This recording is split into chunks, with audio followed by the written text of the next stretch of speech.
Welcome to the Backdoor Fantasy Sports Podcast with Russo and Jordy.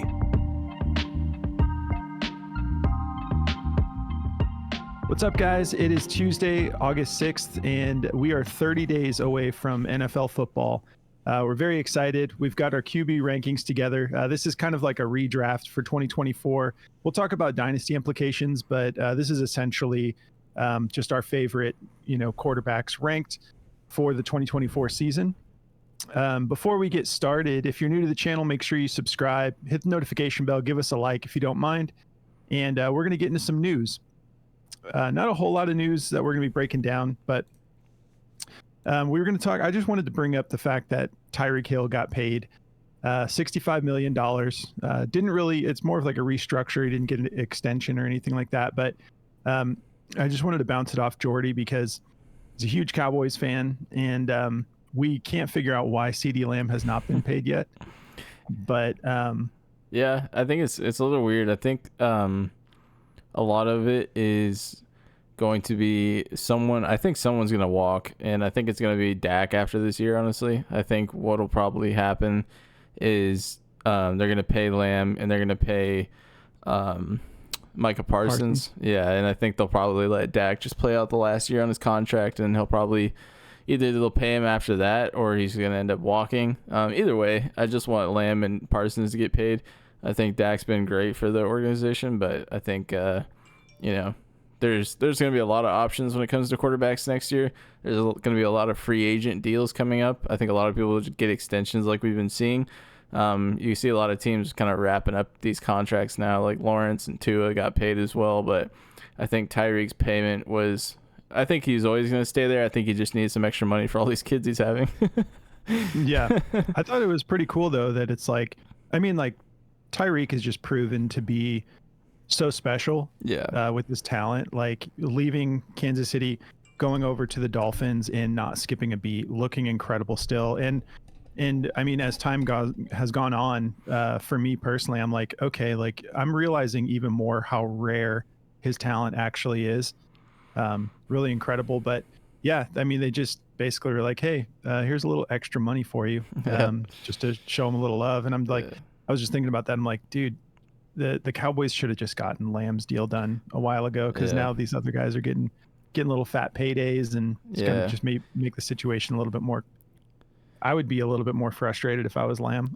Yeah, for sure. He's been training still, at least. Like, he's been posting videos of him training, and he hasn't purged his account of anything Cowboys yet. So hopefully I know they're in negotiation. I know he's frustrated, but I know it's like going in some sort of direction. So hopefully he's going to be the highest paid wide receiver. They're not going to get away with him being the second highest paid or third. He's going to have to be 155 million range. It's going to be insane, but you got to pay him. Dude deserves it. Yeah. Dude's a stud.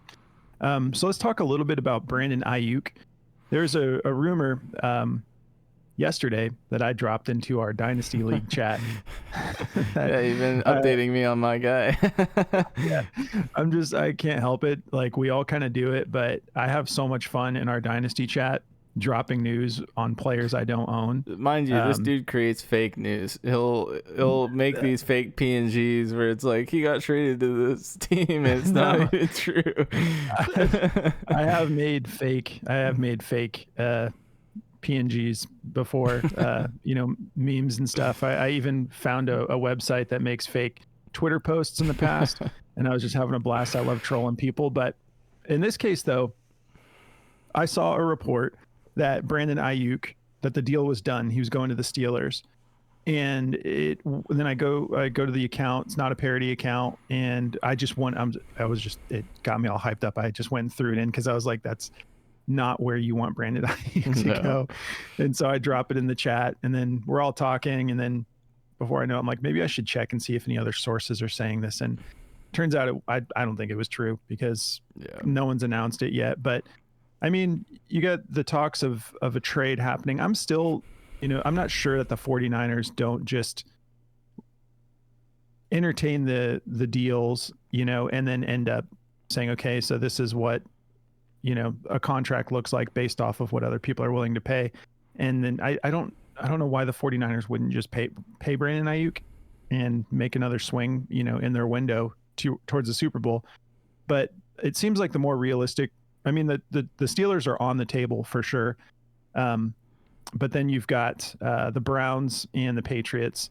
So Jordy has, he's got a ridiculous team in our Dynasty League, but he's got CeeDee Lamb, Brandon Ayuk, Nico Collins, Mike Evans on your bench.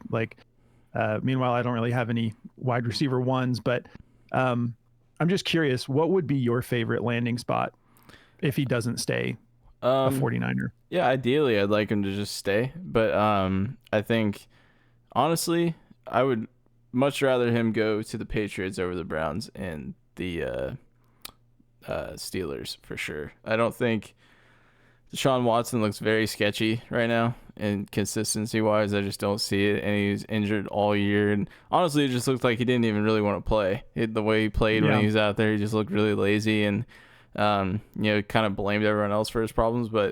And then you got the other side of the coin with the Steelers. They don't know what they're doing right now. I think they'll still end up I trust Mike Tomlin 100%. I think he's one of the best winning coaches in the NFL. I don't think the dude's ever had a losing season as a head coach. So I always trust what Mike Tomlin wants to do. I've always been kind of a closet Steelers fan. I think they do a lot of things really well, but I just don't know. I mean, Russell Wilson, it's so weird saying that about him because he was so good for so long, but now they're talking they're open to the idea of this being a battle for the number one QB spot between him and Fields, which I can see. Fields is really talented, but when it comes to arm talent, you would like to think Wilson's got the edge, but I don't know. I would rather him probably go to the Patriots where he would get a start with a new young team and a new, exciting system. But ideally, I'd just like him to stay with the Niners. But yeah, one name you forgot to mention with the Steelers landing spot is Arthur Smith. Yeah, their that's new very offensive true. coordinator. I keep forgetting that he's plaguing them now. Yeah, and so to me, sounds like if he goes to the Browns, part of the deal would be getting Amari Cooper in return. Yeah, which doesn't make sense to me because Amari Cooper just got paid. So why wouldn't you just pay Ayuk? Yeah. Because I don't know, but if that was the case, I would rather him. If I was the owner, I'd rather have him. Probably. Yeah, Patriots, Browns, Steelers. I think the Browns would be a significant upgrade over the Steelers. If you look at what Amari Cooper did there last year. Yeah. So if if Ayuk landed there, that wouldn't be too bad. And the 49ers, it was, it's high value targets because that's the way Brock Purdy plays. And, the 49ers have a killer offense. And Ayuk had a great year last year in that stacked offense. But they were still I think they were the 32nd rated as far as pass volume goes. So they weren't even passing the ball that much, but still. So I don't know. I think the Patriots or the Browns would be not so bad. Maybe even a little bit of an upgrade as far as passing volume goes. Yeah. But the quality of targets, But anyways, we'll see how that all pans out. Hopefully we'll know here pretty soon. But let's get into some QB rankings now. Let's do it. So starting us off, probably pretty obvious to everyone, we got Josh Allen in the top tier here. So the S tier is going to be our elite tier, guys that are totally, in that first couple rounds of drafting range. Yeah, Josh Allen, obviously, this was actually kind of tough for us because there are some question marks in Buffalo this year. They've been great. He's a great, big rushing quarterback. He's got a solid arm, huge upside with the rushing touchdowns. But I am kind of curious how this is going to play out with the receiving core. Losing Diggs, losing Gabe Davis. But yeah, Allen's going to be number one here. I don't know if you had anything to throw in there, Jordy, on Josh Allen. I mean, it's definitely weird with his receiving core. He's got Keon Coleman, Curtis Samuel, and Khalil Shakur, and MVS are his main guys. Obviously, there's the whole lingering meme going on with what's his name? Chase Claypool. Yeah. I don't think he's going to be. We'll see if he even makes the starting roster. But I think, it's interesting. I think he's going to definitely be right back into the top spot. I think it makes the most sense. Last year, he had a crazy year, ended with 410 fantasy points on the year for full PPR. So that is just insanely good value, obviously. What do you have, like 10 rushing touchdowns or something? Like, the dude is just a monster. So I don't see him slowing down anytime soon. Every year we hear them say, oh, they're going to kind of peel him back from the rushing, and it doesn't happen. Like, the dude's just a gamer, so he's going to do that anyway. So I think, it makes the most sense for him to be number one. Yeah, absolutely. It's going to be a good year for Dalton Kincaid, I think. Yeah. He will be probably the number Kincaid. One target. Yeah. All right, so moving on, we are going to be jumping into number 2 is going to be Jalen Hurts. And we were kind of like, he's just been so great. Same situation, high rushing upside, excellent O-line. We'll see if he gets as many touchdowns. He had a lot of rushing touchdowns last year as well. But now you've got Saquon Barkley, and you lose Kelsey on the O-line. Apparently, the guy replacing Kelsey was handpicked by Kelsey, and they're saying he's just ready to go. So I'm sure they'll still be great. They'll still do the tush push. But I don't think they'll need to as often, because a lot of times that was within, just a few yards, like within the range of the tush push, obviously. But I think that when they're in 5-10 yard line, I think Barkley's just going to be able to punch it in, which is something they didn't have last year. But obviously for fantasy, you love mobile quarterbacks. So he's got the wheels, he's got the talent. So he comes in at number 2.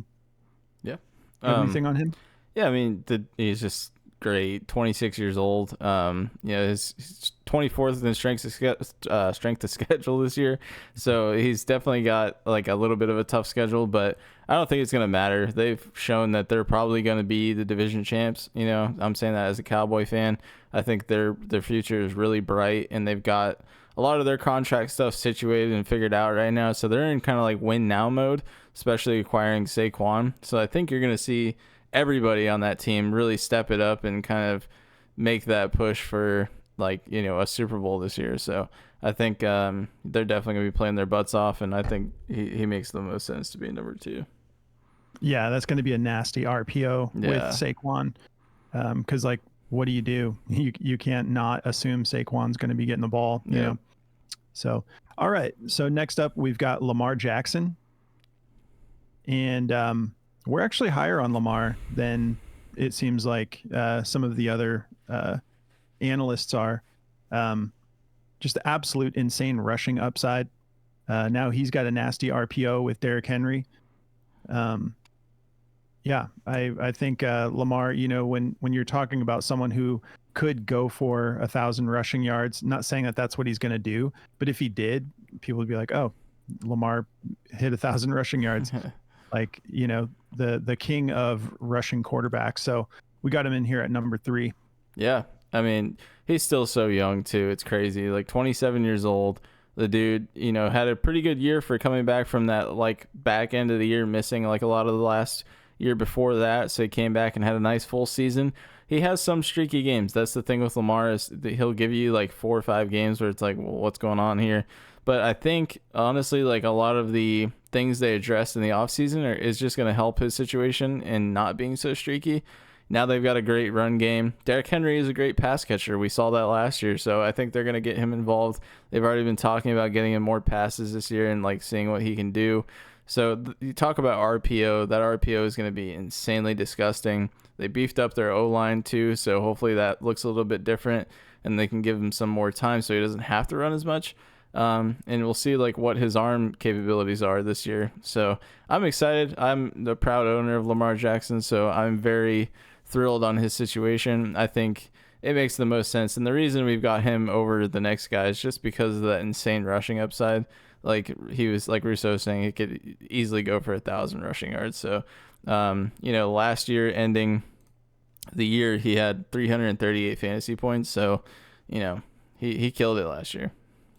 Yeah, and I could just see it now. Teams have to prepare for Henry, within that five yard line, in the red zone, And then I could see Lamar just keeping it running outside and getting another rushing touchdown. So we got him up here for the rushing upside, the rushing TD upside. Underdog Fantasy is the easiest place to play fantasy sports. It's also the fastest growing fantasy app in the industry. Use code BACKDOOR to receive a deposit match up to $250, plus an instant pick'em special just for you.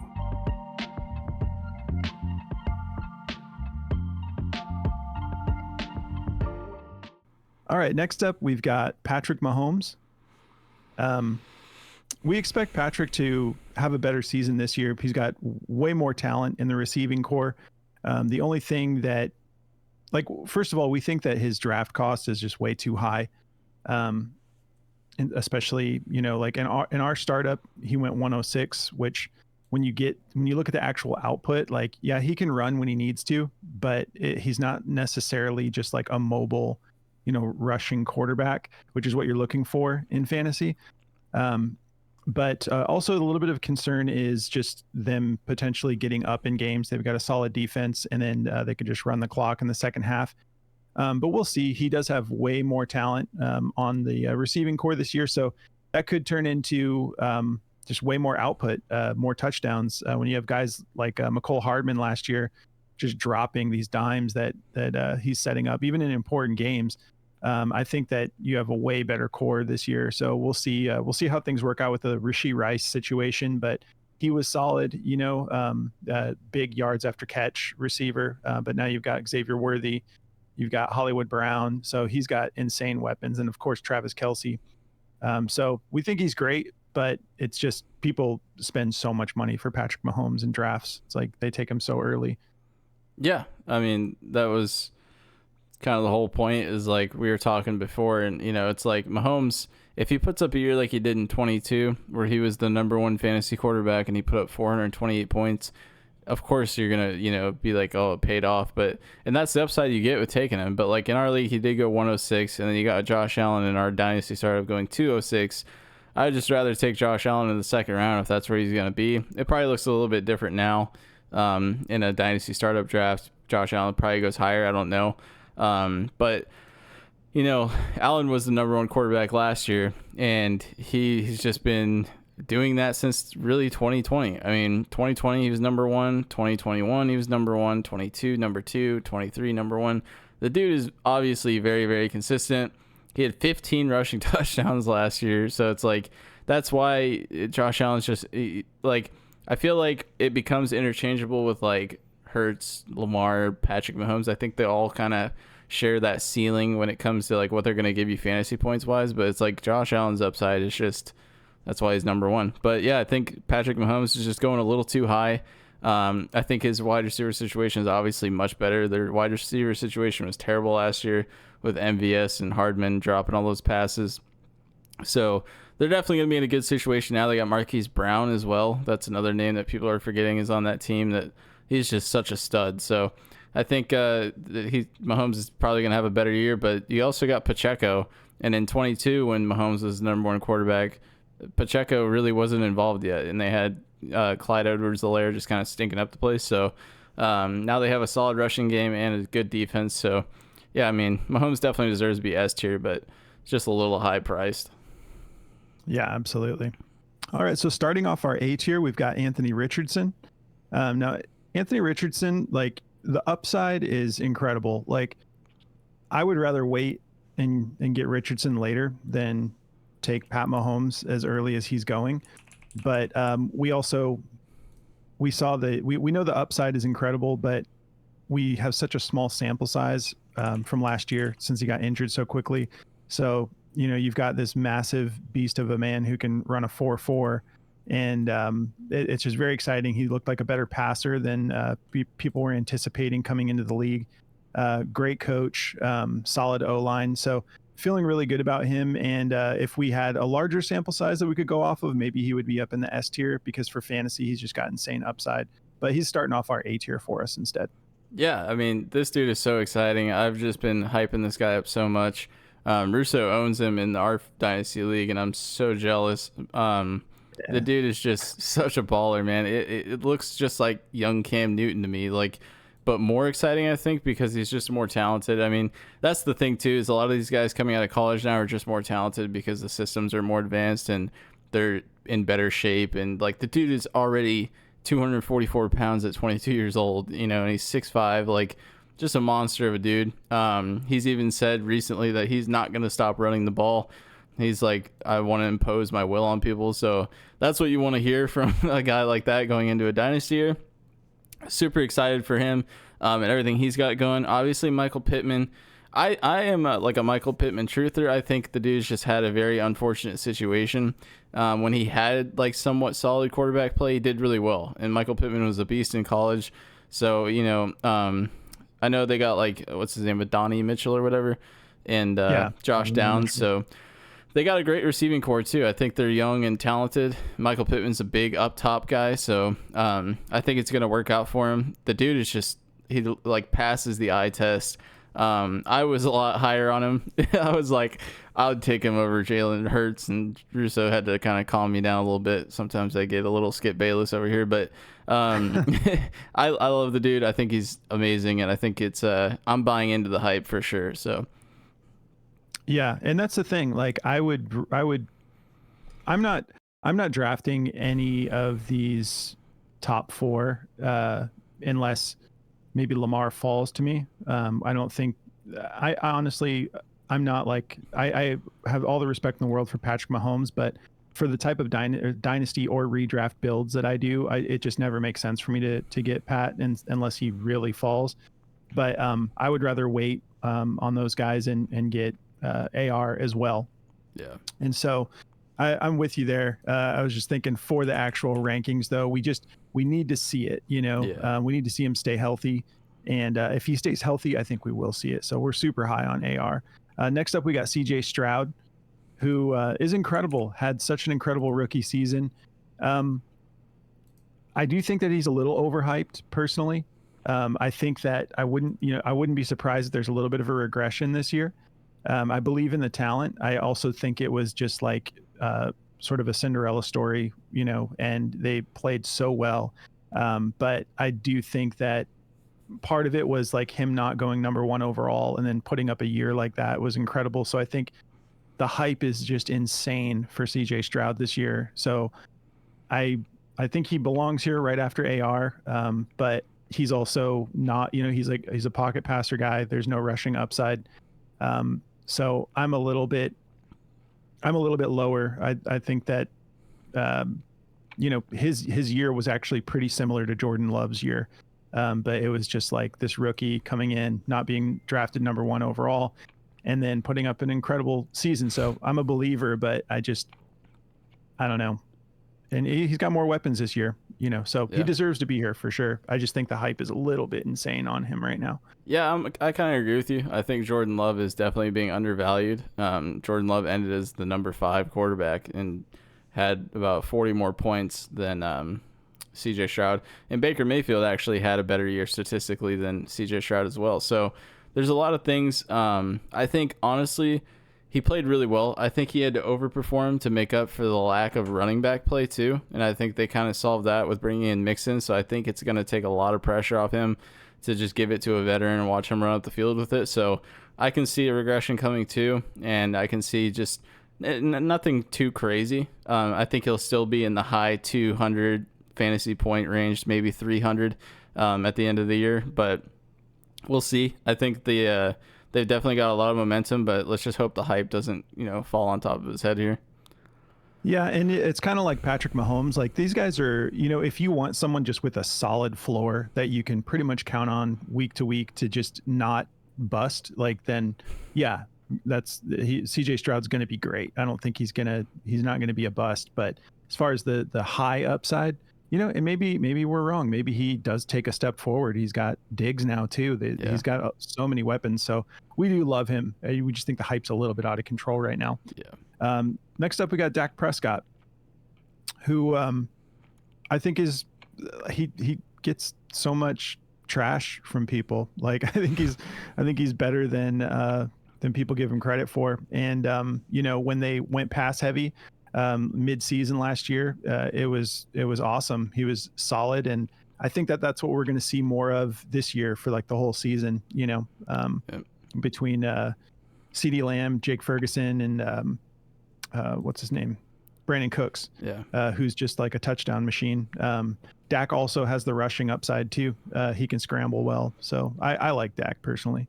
Oh yeah, I'm a big Dak fan, and obviously I'm a big Cowboys fan, but and he's also got a new connection he's building with Jalen Tolbert. Jalen Tolbert's looking pretty good in training camp right now. He's putting up like a lot of big play looking stuff, so they're gonna get him involved for sure too. But yeah, Dak, I mean, he led the NFL in scoring. Like the Cowboys are the number one scoring offense, and he was at the helm of that, and they really turned a corner in scoring the ball when they stopped going to Pollard so much. Pollard really kind of just underperformed and shocked everyone when it came to that. But Dak ended his QB3. He had 350.1 points, so dude killed it. He had a great year. So, yeah, I mean, I'm super excited. Hopefully, in a perfect world for me as a Cowboys fan, we just get through this whole contract saga. Dak's the one that goes unpaid this year and gets a big contract the year following is what I'm hoping happens. If there's enough cap space for that, and he's probably gonna have to take a little bit of a discount, but Dak's a great player, man. I mean, there's not much more to say about that. We all know what he's capable of. He's probably got one of the best wide receiver cores in football right now. I mean, CeeDee Lamb is just the number one wide receiver, like without a shadow of a doubt. The dude is the best receiver in the game. So you love that. And then you got Brandon Cooks, who just takes the top off the defense, and now you got a promising tight end who can eat up the middle of the field. So obviously the running back situation looks a little crazy, but for the wide receiver core, that's great because he's going to just be throwing the ball. So yeah, I'm excited. Exactly. Yeah, the lack of running game actually just makes it more exciting for Dak having a big year. Yep. Next up, we got Kyler Murray, who people just continue to disrespect. I'm a big Cardinals fan here, and coming in hot on I love Kyler, and I think people forget what he's capable of. You know, he came in off injury last year, midseason, and was looking solid. But the other thing is, like, Jonathan Gannon is doing great work in Arizona. Like, the chemistry of the team, like it just, there's no drama. Things seem to be like really, like, I've been super impressed with what he's done with the Cardinals, and our running game is just nasty. Very excited about James Conner again this year. And he's got running backs who can catch the ball. Now we've got Marvin Harrison, even Michael Wilson. I'm a fan of Zay Jones. Like, I just think Kyler has shown what he's capable of, and the fact that he's got a better attitude now and he's bought in, he seems happy again. And the whole Cliff Kingsbury thing was just kind of a mess. And so I still think it was funny when Cliff in the preseason game, like a year or two ago, when he was like, we were losing really bad with the preseason game, and Cliff was like, he had Kyler call plays, and he's like, I want him to see how tough it is. Goes out there, puts together a winning drive.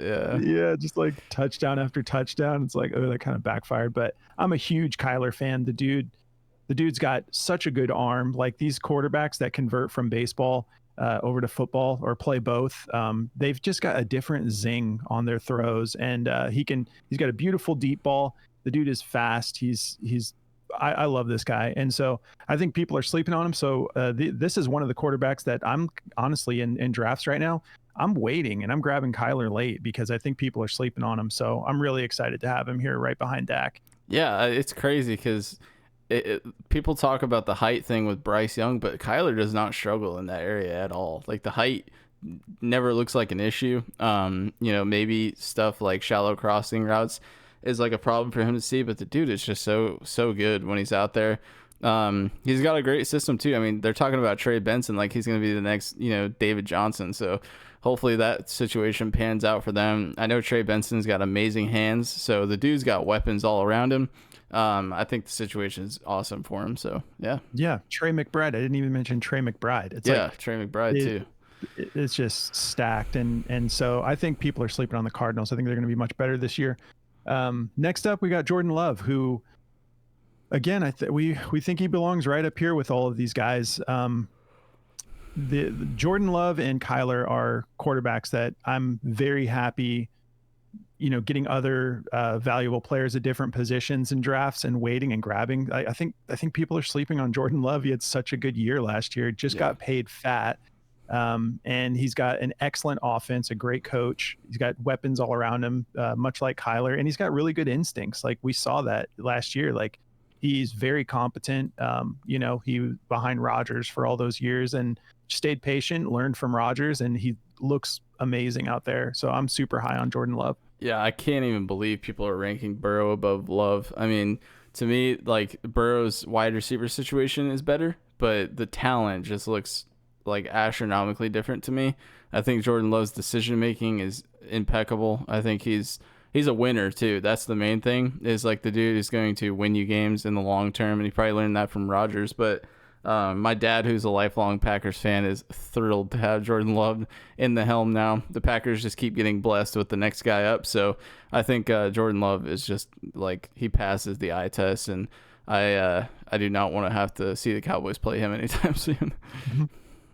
Yeah, man. The Packers have been just incredible with sort of like nurturing young quarterbacks behind a stud, and then it's like they're really their GM, like their whole system over there, like they find talent and they grow that talent well. That brings us to Joe Burrow, who honestly, I believe in the talent. We're just not that high on him. Like he belongs up here for sure. The O-line situation has been a big part of his issues, but at the same time, like the dude gets injured a lot, and maybe that's something to do with the O-line. I'm sure that's a big part of it, but I just think I don't know, man. I believe in the talent, but I haven't seen the output that would make me want to take Burrow where he's going instead of just waiting and grabbing a Kyler or a Jordan Love personally. Yeah, I mean, that's the thing too, is like I was looking at it earlier, and I'm like, here's the problem I have with Burrow is like, are you really only going to give me like, here's some of his games in the beginning of the year. Mind you, this is on 31 attempts, 3 fantasy points, 16 fantasy points on 41 attempts, 9 fantasy points on 49 attempts. That's not cutting it, like even coming close to cutting it. Like people were trashing what's his name? The old quarterback who went to the Colts. Andy Dalton. Yeah, it's like, do you have any? Was it Andy Dalton? No, I'm thinking of the guy from the Falcons. What was his name? He went there and had like a little decent year with Matt Ryan. I'm thinking of Matt Ryan. Oh yeah. So it's like Matt Ryan was doing the same thing. It's like he was putting up big numbers with Michael Pittman with like the up top, down the field stuff, and it's like, that's all I'm seeing from Burrow. It's just like, Chase is doing a lot of the work. He's not throwing him open, really. He's just kind of laying it in the basket on a lot of these plays. And I don't know. I think he's a great player. I think he's shown seasons like in 2022, he's shown that he can win the big games. But for fantasy, it just doesn't make a lot of sense. Like, that's not the kind of player he is. He's not going for like, the dude is throwing 50 attempts a game and he's only giving you 22, 25 fantasy points. It's just not enough for like where he's being taken at. He was drafted 202 in our dynasty startup, and that's just way too pricey. Yeah, and we know the talent's there. Like I wouldn't be surprised if they figure it out. And like I know what he's capable of, but for the output, it's kind of like similar to the way I feel about Patrick Mahomes. The price tag is not worth what you're getting. And you want to talk about like a statue quarterback. Burrow is not a runner, like, so he's running for his life, but he's not, he's not running because he wants to trying to run. So, and the injury on top of it, man, just, Yeah. And I see it every day. Like people talking about like, everyone's just sleeping on Burrow. I'm like, all right, bro, you go draft him. Like I want someone who has some wheels too. Speaking of wheels, we got Jayden Daniels right here starting the B tier. And if I'm honest, it's another guy I would take a more valuable position, a more valuable player at a different position, skip Burrow, grab someone like Jayden Daniels, who I think is going to have a really good rookie year personally. Yeah. The rushing upside, I wouldn't be surprised if he ends up being number 2 in rushing for quarterbacks right behind Lamar personally. Yeah. I mean, he's going to have that opportunity. Like, I think he's going to be in a kind of a situation like Lamar was early in his career where it's like, you're coming into a team that really doesn't have an identity, make us one, So it's like he's projected to be the number 13 quarterback on the year with 258 fantasy points. I'd love to get that from him if I was the owner of him. He's projected for 3,400 passing yards and 584 rushing yards.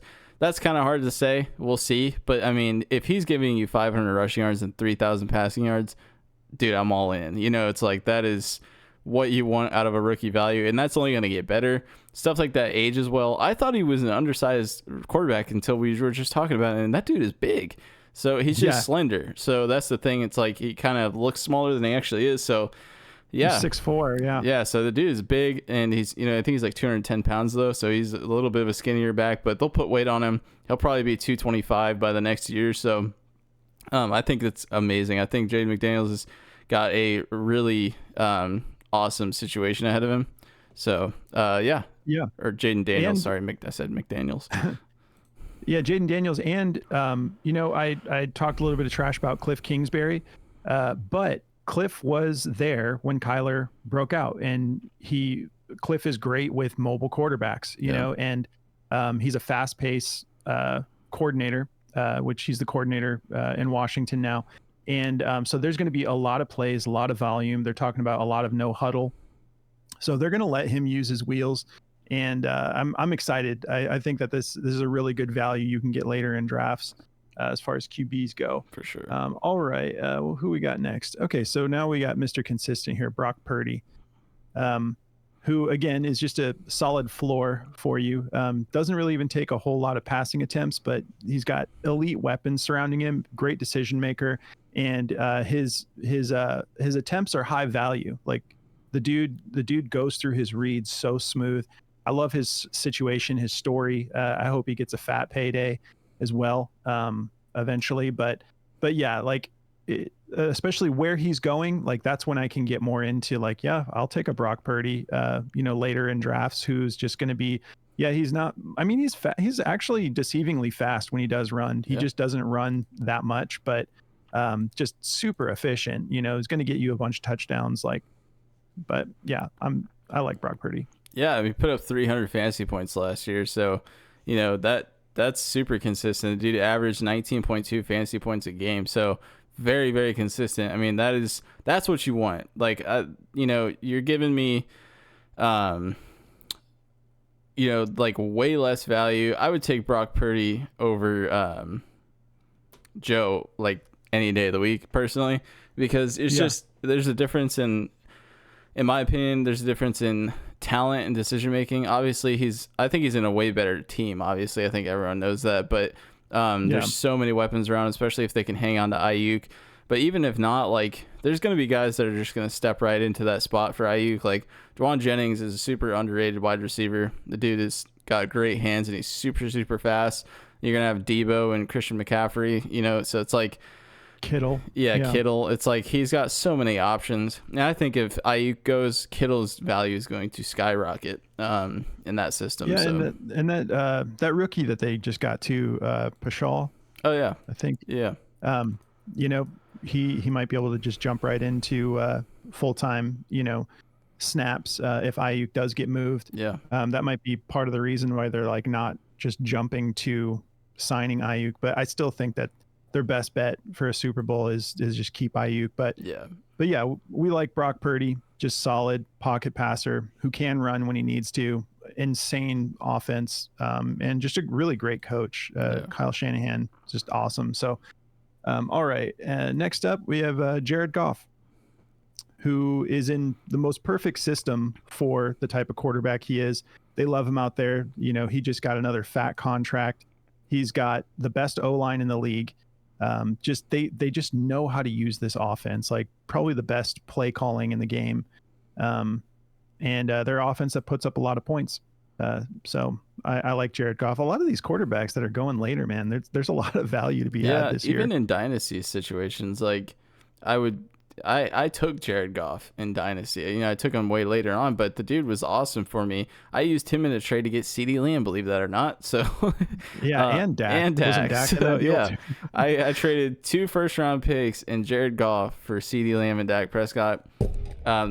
the person I traded may have been under the influence, but it was definitely a trade I was not going to decline. But Jared Goff, I mean, he's great. He was my backup quarterback, and I plugged and played him a lot of weeks when Lamar was like, in a really tough matchup, and Jared Goff had an easy matchup, and I got great games out of him. I had one game I put him in. He went for 27.4 fantasy points, and he did that regularly. He averaged 17.8 fantasy points. He put up 303 on the year.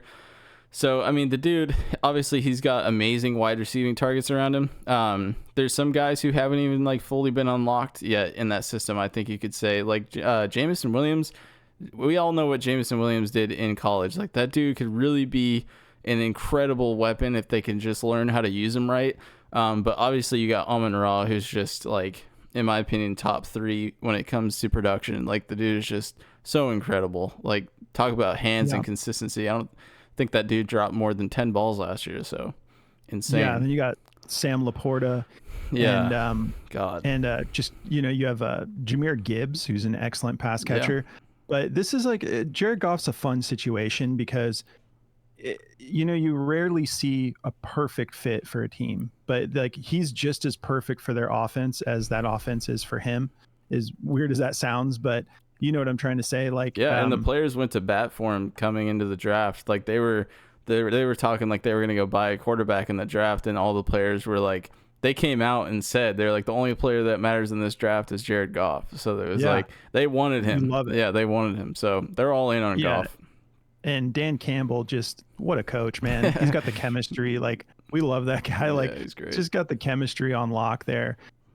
So yeah, Jared Goff, great value in drafts. Next up, kind of similar situation. We got Tua, who, my God, when we were putting together these rankings, we were talking about it, and it's like Tua has the fastest, like, elite pass catchers in the game. Like, when you've got guys like Jalen Waddle and Tyreek Hill who are going to do a lot of the work for you, like whether it's throwing a deep ball and they're going to get there in time, or just a little just dishing it out, and they're going to like you have someone like Devon Achane who can catch the ball and just take it for 70 yards to the house. Like that's all connected to Tua. So not to mention they added Odell. Yeah, we'll see how that pans out. Like it's such a crowded room, but that if the attention is on all those other receivers, the thing is like Mike McDaniel, he does not, like, there's so much intention behind everything he does. That's such a fun offense. Yeah. And so if they're bringing in Odell, I think that, they have a perfect reason to have him there. But yeah, just incredible situation, the most electric offense. So, but yeah, all those pass catchers, it's all attached to Tua. And Tua, I mean, my God, do you remember like you were talking about earlier, like he had some ridiculous games at the beginning of the year last year. He's awesome. Like, my brother owned him for a lot of the time last year, and he also had the Tyreek stack with it. So he was always updating me like on what was going on with that whole situation. So I was kind of like plugged into everything Tua last year, but he did amazing. I mean, the first game came out 28 points, the next game 28 points. Like, the dude puts up a lot of those games. And I think honestly, like, them adding Odell is probably just like a late term like playoff play, because Odell, like, everyone said he adds so much to the locker room when it comes to like knowledge and everything. So I think that was what he was for the Rams too. It's just like kind of like a pivotal piece for them. But yeah, I mean, the dude is awesome. Like, super young still. He's got a long career ahead of him. He's just got a fat paycheck. He put up 284 fantasy points last year. I think he'll do better this year, honestly. I think all things considered, their connections are going to be a lot better. He doesn't have those crazy injury scares that he was just kind of coming back from and getting over. So, he got Vecna'd in that one game. So it was like, what a savage, though, like to just keep playing after you've had situations like that. But he's also cut down on weight this year, so we could see a little bit more rushing upside there. Yep. Their defense has taken a serious hit in the offseason, so they're not going to be... They're going to have to score more points. Yeah, they're going to be having to stay in these games, and man, this is getting me so pumped. Like, we're almost there, man. Like, less, like, what, 4 weeks, I think we're going to have the first 30 kickoff. days, exactly. And Mike McDaniel, in my opinion, is one of the best things that's ever happened to the NFL. Because he just brings so much electric to the game. It's been awesome. And he wants speed. That's the fun part. It's like he wants his guys to be the fastest in the league. So yeah, it's like it's so awesome to see when you've got guys like Mostert, Achane. Like literally, it's like we want the fastest guys around. And now they've got what's that guy, Jalen Wright, the running back they drafted. Like the Dolphins are definitely a lot of fun. All right, so next up we got Trevor Lawrence, who, I mean, this seems like an appropriate spot for him. We know there's a lot of upside here, and we know he's got wheels when he needs it. And the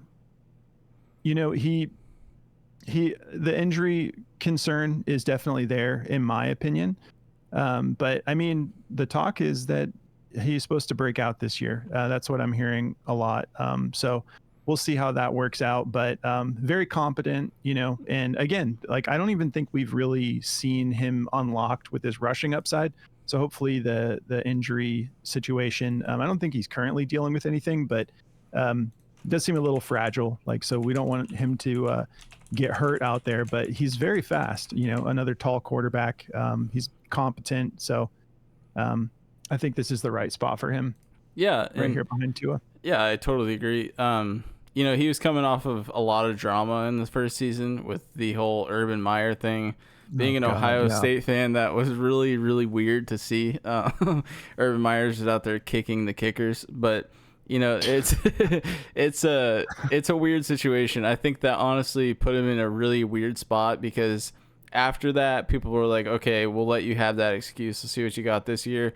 And they were in a very, very tough schedule, and they're in a tough division, and it was just a very sketchy thing. And, putting a new coach in, it's tough. Baker Mayfield dealt with this thing where it's like you're trying to learn how to play in the NFL under 500 different coaches, and they're cleaning out everything. They're bringing in new offensive coordinators, bringing in new play callers. It's like, how do you adjust when there's no structure? And, not everyone is given the Tua situation where it's like, here's one of the probably best coaches of all time that we're going to give you, and he's just going to take you to the promised land. But he's not had that luxury. I think this year it's going to be a lot better and a lot more consistent. So yeah, I think we'll see him be in close to the top 10, if not in the top 10. He ended as the 13 last year, averaging 17 points a game, and he put up 276.5. So he had pretty much the same year as Tua, just with way less throwing touchdowns, obviously. But this year, you look at their wide receiver core, and it's okay. It's like he's definitely going to make do with it. He's got Christian Kirk, he's got Brian Thomas Jr., who looks awesome. He's got Gabe Davis now, Devin Duvernay, who's like a pretty savvy vet. So honestly, like, the situation looks a little bit better for him this year. I think they should have tried to have kept Calvin Ridley, but they ended up letting him go. But yeah, I think Trevor Lawrence is going to be just fine. The dude's a winner. He was really good in college. He's definitely like an NFL-ready caliber player. So I think it's just finally getting him settled in and giving the dude some structure is all that's going to be. Yeah, and I'm going to go ahead and rebuke the Calvin Ridley take, because I'm the Brian Thomas Jr. owner over here. Yeah. And so I think I'm hoping that Brian Thomas Jr. can just jump right into that Calvin Ridley role. Yeah, I think he will. But yeah, I mean, like, they're solid. Like you said, Christian Kirk, Brian Thomas Jr., hopefully he ends up panning out for them. But you've got Evan Ingram. Yeah. You've got Travis Etienne, great pass catcher. Yeah. So he's got weapons too. So, and yeah, man, and the chemistry is just got to be tough when you've got someone like Urban Meyer. Like that would be hard for me to play through, like mentally, like, it's just like, dude, like, you get one win and you see your coach like on the news for like getting a lap dance in a bar. Yeah, and like, it's like you get that win, and the coach is like, you guys go ahead and fly home. I'm gonna chill. Like, that was so frustrating. But it's totally like a locker room toxic too. Like, yeah, beating up absolutely. the kicker. Let's talk about why you should be using Chalkboard, the daily fantasy platform that runs specials every day of the week. Build plays for as low as $1 and enjoy the wide variety of alt lines. The higher the line, the higher the payout. It's that simple. Once you've made your picks, you can go whole hog with their max cash option or insure yourself with their shield play option. Download Chalkboard on your Apple or Android device and use code BACKDOOR for a 100% deposit match. All right, so wrapping up this B tier, we've got Caleb Williams, who there's all sorts, all sorts of hype around Caleb, and there's definitely mixed emotions around him just overall, but he's got probably the best wide receiver core in the game right now, in my opinion. DJ Moore, Keenan Allen, and Rome Odunze. My God, Rome is gonna. I hope I have Keenan Allen, believe it or not, as my wide receiver 1. Don't follow my lead and build your dynasty team that way, but I'm hoping I get one more solid year from Keenan, because I know that it's just a matter of time before Rome just takes over, because that dude is such a beast. But yeah, I see why there's so much hype around Caleb, and we may end up having him too low, but we just need to see it first, Yeah, my thing with him is his attitude.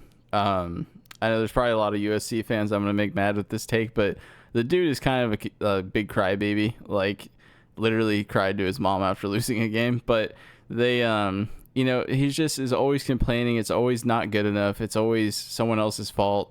And that's not a leader mentality. Maybe he'll kind of straighten that up getting into the NFL, but just watching him on the sideline in that Hall of Fame game, kind of acting the same exact way, it's just a little, I don't know. I'm not sipping the tea yet. We'll see. There's a lot of quarterbacks who come in, and people are this hyped on them. I think he's going to have like a Baker Mayfield first season Cleveland Brown type year. Obviously he'll get the start, but I think he's just going to have like a very top 15-ish type year. You know what I mean? I don't think, maybe I'm wrong. Maybe he goes out there and has a CJ Stroud type year, but CJ Stroud looked way better than him in college.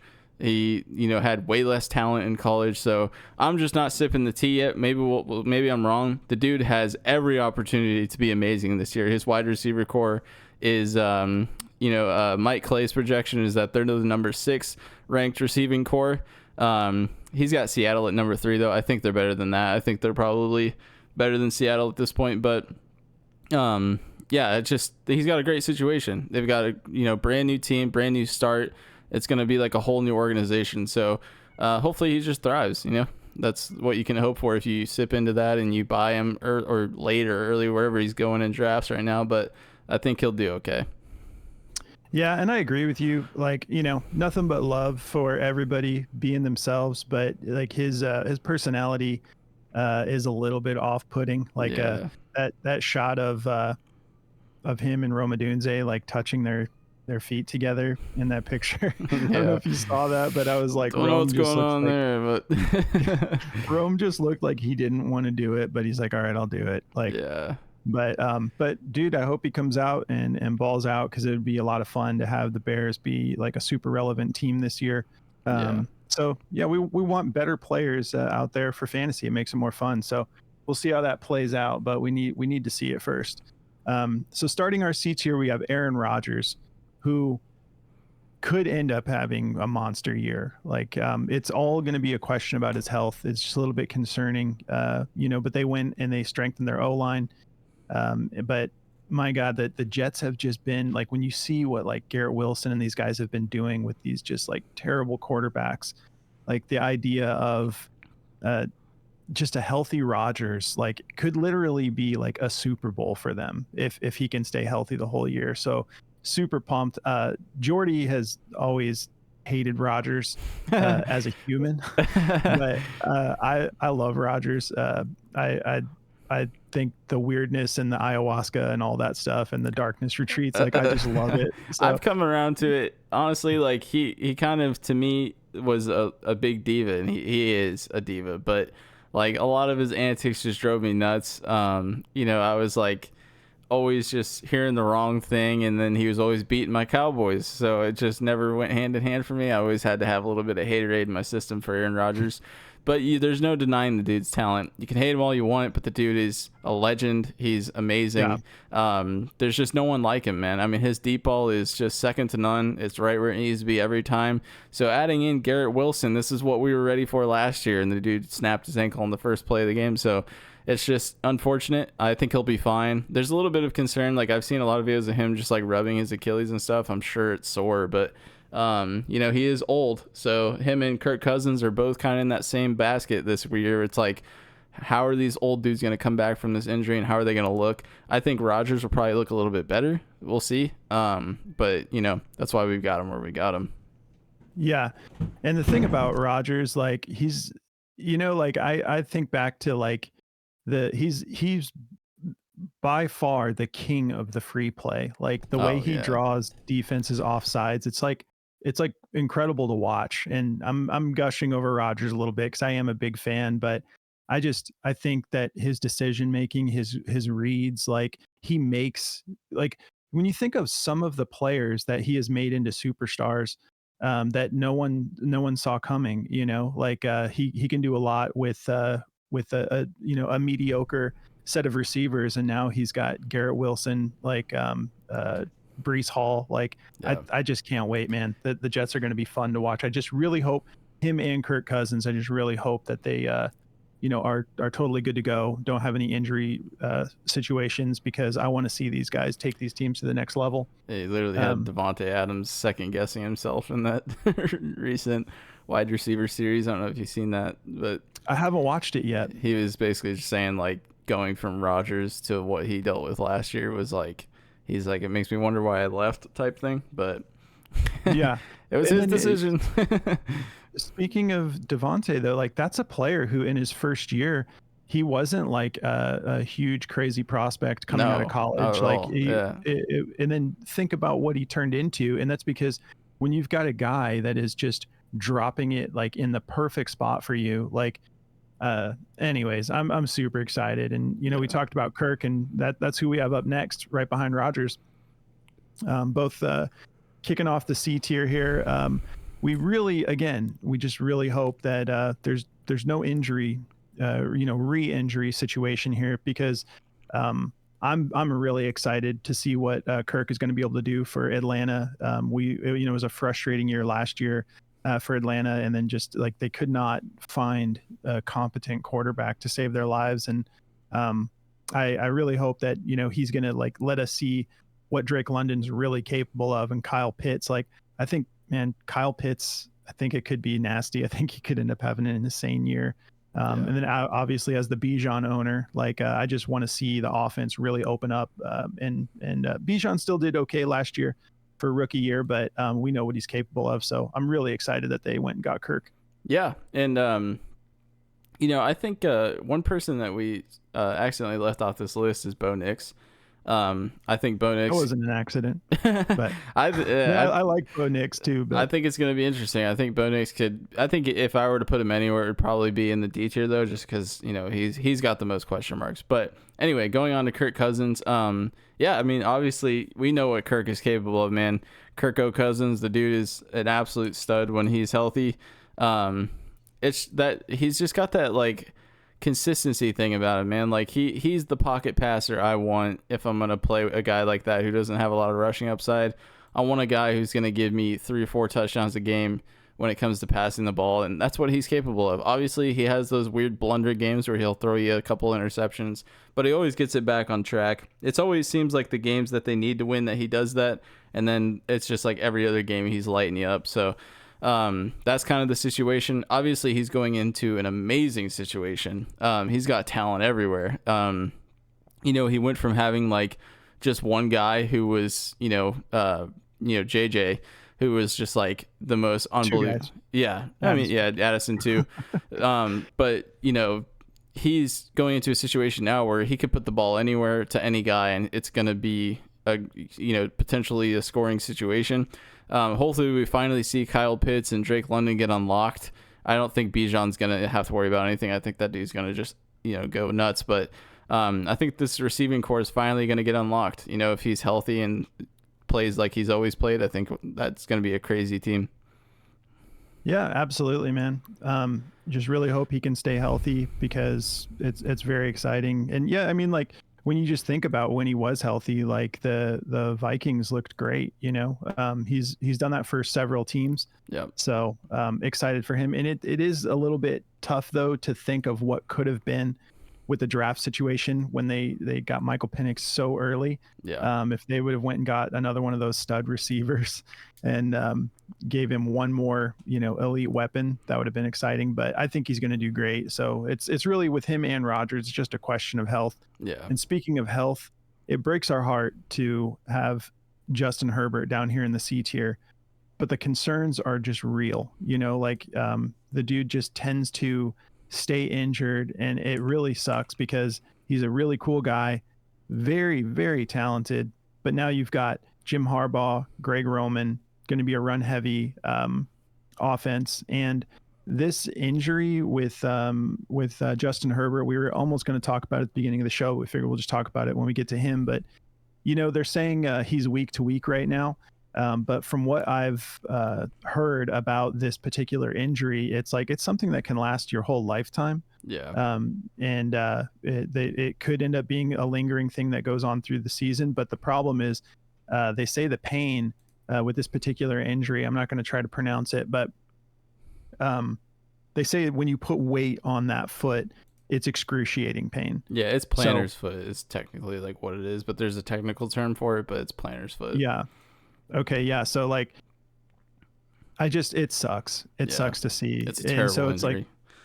And so it, and then on top of that, we're excited about Ladd McConkey, who's also dealing with a little bit of an injury. Trey Palmer, very competent, but again, run heavy offense. This injury, really, it's the injury is the main thing.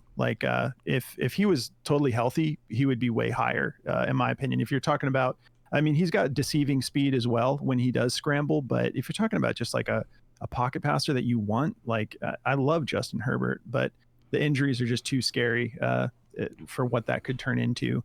Yeah. It's definitely a sucky situation. We were both I was cringing that we had him this low, and Russo was like, dude, it's the injury. And looking into it, it's looking like he's going to miss at least the first 2 weeks of the season, which is, if you're a Chargers fan, you're going to be having Easton Stick as your starting quarterback. So is it the first 2 weeks of the season? 'Cause I thought it was 1 to 2 weeks right now. Maybe that's what it is. He's out 2 weeks right now.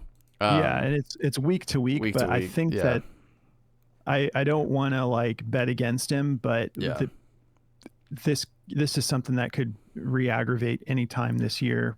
So it's just, he's young. Hopefully he gets over it. He's only 26 years old. He's only got 4 years in the league.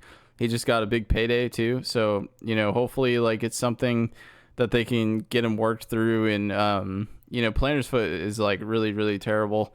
It's a really excruciating injury, especially when you're dropping out of the pocket as much as he does, and you're putting all that tension on your foot, and it's his back right foot. So it's that's the one he's stepping back on the most. So that's really terrible. But, we love the guy. Hopefully he gets, all that figured out. And if he was healthy, he'd be way higher on this list, obviously.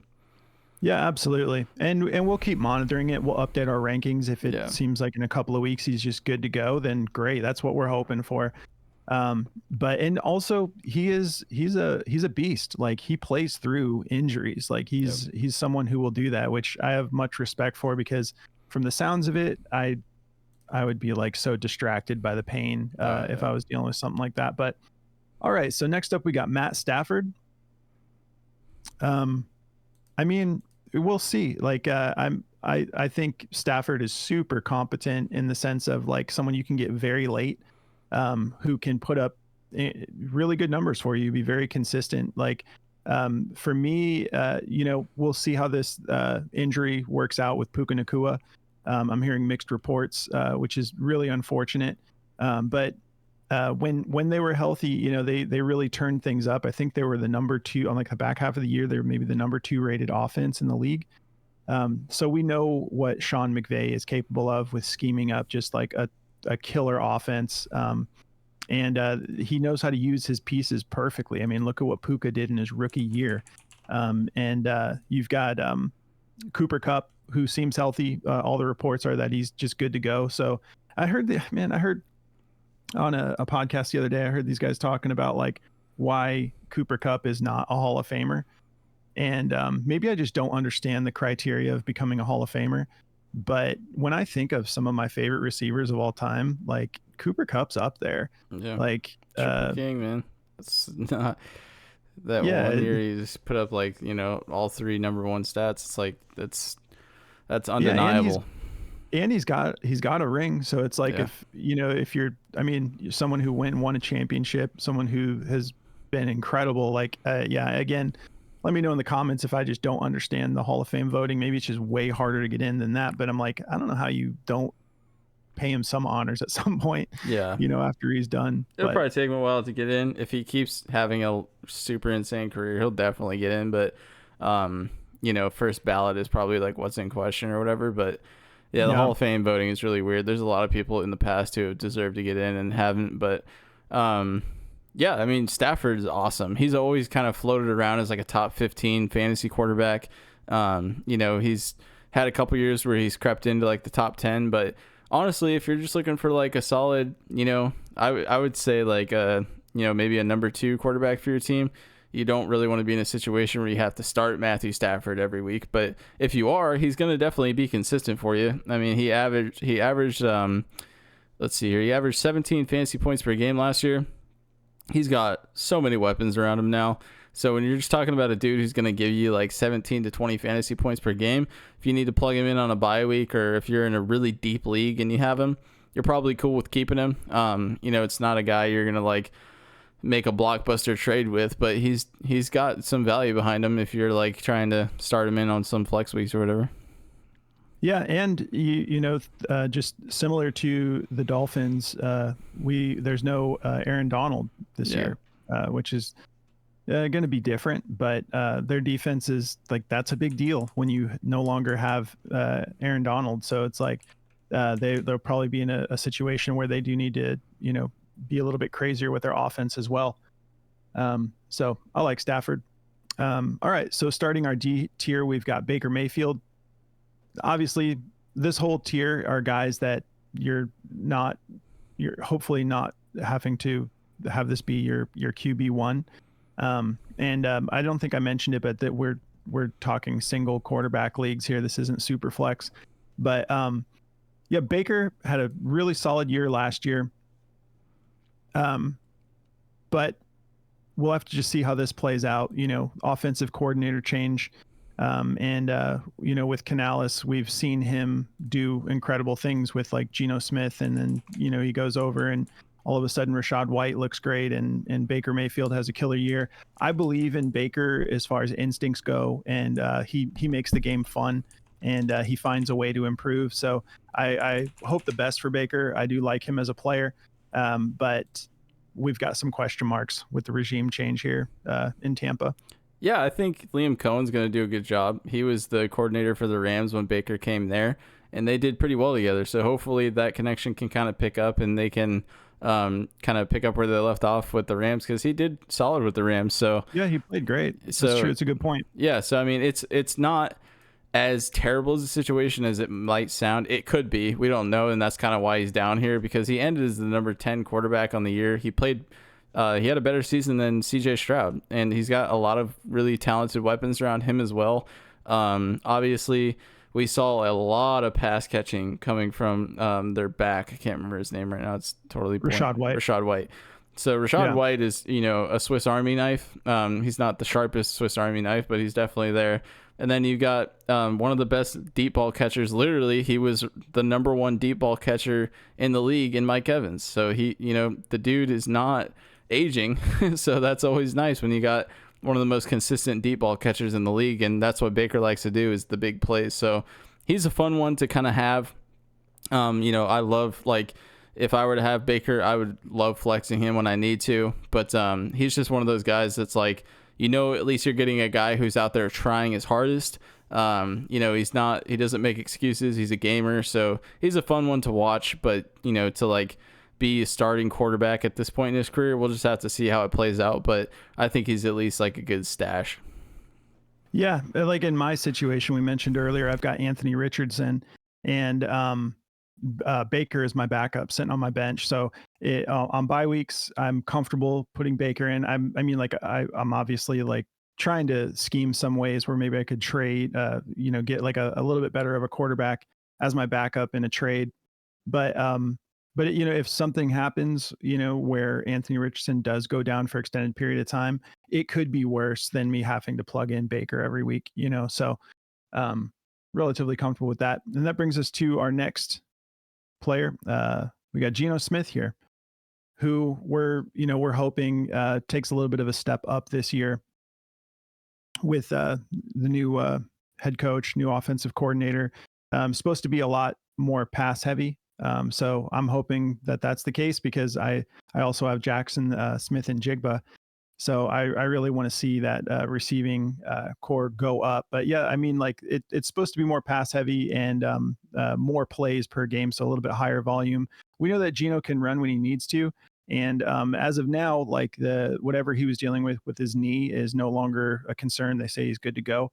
So hopefully he can get back on track because unfortunately, not good news about Sam Howell in training camp so far, which sucks because he's also on my dynasty roster. Right. Can't bring myself to drop him, or no one wants me. Him in a trade. So that's a weird one because Sam Howell was pretty solid last year. He was like the number 12 quarterback. So Geno, yeah, he played pretty for well. fantasy. Yeah, he threw too many interceptions. Yeah, he turned the ball over a lot, but he almost had 300 fantasy points. So it's like that's crazy. But yeah, I don't know if there's anything you want to. I was gonna say Sam Howell was like a really high volume, and one of the reasons is because Sam Howell, part of the reason he was throwing so many interceptions is because he tries to extend plays. Like he's got relatively good speed when he does run the ball, but there were so many situations where a quarterback would just throw it out, or just like he would extend those plays and he would go down swinging and try to make a play happen, and that resulted in a lot of interceptions, unfortunately. Yeah, I mean he threw 612 attempts last year. That is crazy. It's insane, high volume. Yeah, and you have someone like Geno who in 2022 he threw for 572 attempts and he ended with 300 fantasy points and 313, and he was the number 5 quarterback. So it's like we know Geno has it in him. We had the whole I wrote them, they didn't write back thing. They definitely weren't writing back last year. Last year was just kind of like, it was weird. It felt like their identity kind of fell apart. Now there's no Pete Carroll. They're going into a new situation. I think it's going to be good. I think it'll be fine. But it's just a big question mark. It's like, will Geno go back to being that guy? We don't know. But I think he's definitely got some value for sure. So yeah, I mean, I think it's a pretty good situation for him to be in. I think he ended the year last year as the 19 quarterback and he put up 235. So not terrible. Yeah. And I mean, this entire tier, really the C and D tier are guys that are going to be your backup quarterback, Right. In case something goes down. So I would be happy having Geno as backup. I actually tried to trade for him with your brother, and he didn't write back. There you go. So, all right. So next up, we got Daniel Jones. We'll see. We know that the dude is fast. He's definitely capable of getting you those rushing yards. He's got Malik Neighbors now. Just a little bit of a question mark. I think Daniel Jones is capable. Like I wouldn't be shocked if he comes out and has a bad year. Wouldn't be shocked if he comes out and has a solid year. Be like, okay, yeah, like we know he's got the talent to do it. It's just, can they piece it together? Because the Giants are just honestly such a mess. But they did upgrade their O-line, and so they went out and they got a stud wide receiver. So we'll see how it plays out for Daniel this year. Yeah, I think this is one of those situations where it's like this is the guy the Mannings kind of handpicked. So I feel like they're kind of riding this thing until it like fades into the sunset kind of thing. I think next year, if this year doesn't pan out, I think they're definitely gonna replace him. Yeah, he's done. He's in the hot seat for sure. But I've always kind of been a Daniel Jones fan. He's always kind of looked like a smart decision maker to me. He just kind of is like a very erratic player, and that kind of bites him sometimes. We've seen him just fall down in the middle of the field while he's running, just due to like him straight up panicking. So it's like that does happen a lot with him, and he's kind of injury prone, so that's unfortunate. I think if we had but the one thing I've always kind of given the dude a little bit of slack for is the coaching situation. It's just like Trevor Lawrence. The dude has never had like a solid coaching situation. I think Dable's been the best he's had, and they put up a pretty good season together. I mean, they went on a little bit of a deep run, so it's like if he can get healthy and they can kind of replicate that, and now they have a pretty decent team. So we'll just see. Their O-line is questionable. There's a lot of questions about the running back situation. We got Devin Singletary. I have Tyron Tracy. I think Tyron Tracy, they said he's kind of like locking in the second spot right now. We'll see how that goes. Tyron Tracy is an amazing receiver. He was a wide receiver converted to a running back, so hopefully that plays a factor for him. But we'll just see. There's a lot of question marks in this tier. Yeah, and I mean, you could do worse as a backup, but they did go out and they upgraded their O-line this year, so he should have better protection. So moving on to our next guy, we've got Bryce Young here, who, speaking of question marks, it's just, I don't know, man. Like I don't know what they saw in him over Stroud in the draft. That was like the big thing. It just didn't make sense.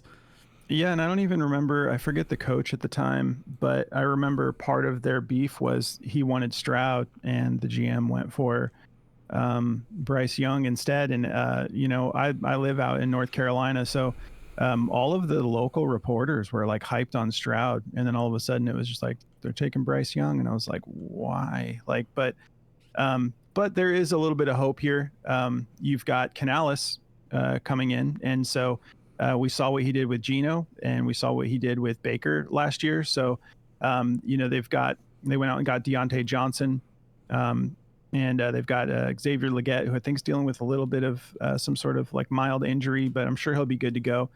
So he's got some weapons, and I do believe in Canales' ability to just mentor and figure out how to use his quarterbacks and sort of have like a little bit of a resurgence. So. That's why we've got him here, which is still like, you definitely don't want Bryce Young to be your starter. Like, and it's like, okay, yeah, this seems like where he fits, because I do think that he belongs above these last three guys. But yeah, we'll see. Hopefully he comes out and he's able to put it together, at least have a little bit of a better year. It can't get worse than last year, hopefully. Yeah, so. I mean, I'm just not sold at all. Like, Joe Flacco came and played like 5 games and almost had more fantasy points than him. So it's like the dude is just really struggling to like fit in the NFL system. He shows his size where like Kyler Murray doesn't. Like Kyler Murray's smaller and he doesn't look smaller. And, he makes the plays, and Bryce Young is not making the plays, and he was the number 1 in swatted passes at the line. So it's really an issue. So, I mean, I don't know. We'll see if he can get it figured out, but not going to waste too much breath on that situation. Yeah. All I'll say is I am a big believer in Canales. So yeah, I think if anyone can get it right, it'll be him. But still, I don't know what that looks like, when it is. It's like, yeah, it'll be upgraded. But next up, we got Deshaun Watson, who a lot of people are way more hyped on than we are. Some of these rankings have him shockingly high, and I get it, like when you think of vintage Watson, but like you said earlier, like he doesn't look like when we were talking about Ayuk, he doesn't look like he cares. He doesn't look like he's just going through the motions out there. And so we'll see, full off season. The team looks solid. The team, I mean, when you have Joe Flacco taking you as far as he did, he's got weapons, he's got Njoku, he's got Amari Cooper, and Nick Chubb will probably be back. Yeah, if Nick Chubb can put it together and get healthy, which we're hoping that he's able to, but still we got to see him be able to do more than just squat 600 pounds. We need to see if he can make those cuts, and all the east-west motion is what I think is the biggest concern. But yeah, I mean, I'm just. I need to see it. He looked a little tight still. He might need a massage or two. Yeah, he just, I don't know, man. He looked bad. Like, when you have, like, if they still had Flacco, I would absolutely prefer starting Flacco. That's what I'm saying, man. If I was the Panthers, I'd go get Flacco right now. I'd be like, Bryce, you had your shot, buddy. Well, they can't, because he's a Colt, but. And that's a good thing, because if Anthony Richardson does go down, the Colts are still in a winning situation with Flacco. He's a gamer. Fit. Yeah, for that coaching style. And he's going to be style. such a great mentor for AR. Like, holy crap. Yeah, absolutely. All right, I think we don't really need to say too much more about Deshaun. Yeah. All right, so next we got Will Levis, who catches so much flack. But Jordy and I are actually a little bit more optimistic on Will Levis. And when you look back at his fantasy season, there's so many question marks last year. They weren't really showing him much respect. He had a weird situation going on with Vrabel, but he, in my opinion, like, I can see a path to him being actually really good. Yeah. Like, super athletic, big dude, insane arm. And he's a savage. Like, when you see him going and getting his own interception, it's like, and he's trucking people. Like, he's got that like winner's mindset where it's like, okay, it's just a dog out there. So yeah, I think it looks fine. I really hope it pans out for him. And so, yeah, we'll see. We were going to rank him a little bit higher. And then when we actually went back and looked at his output last year, it's like, I guess it was worse than it looked like on, when you actually, I think really those highlights. Yeah, that team was bad though. Like, every aspect of that team kind of fell apart.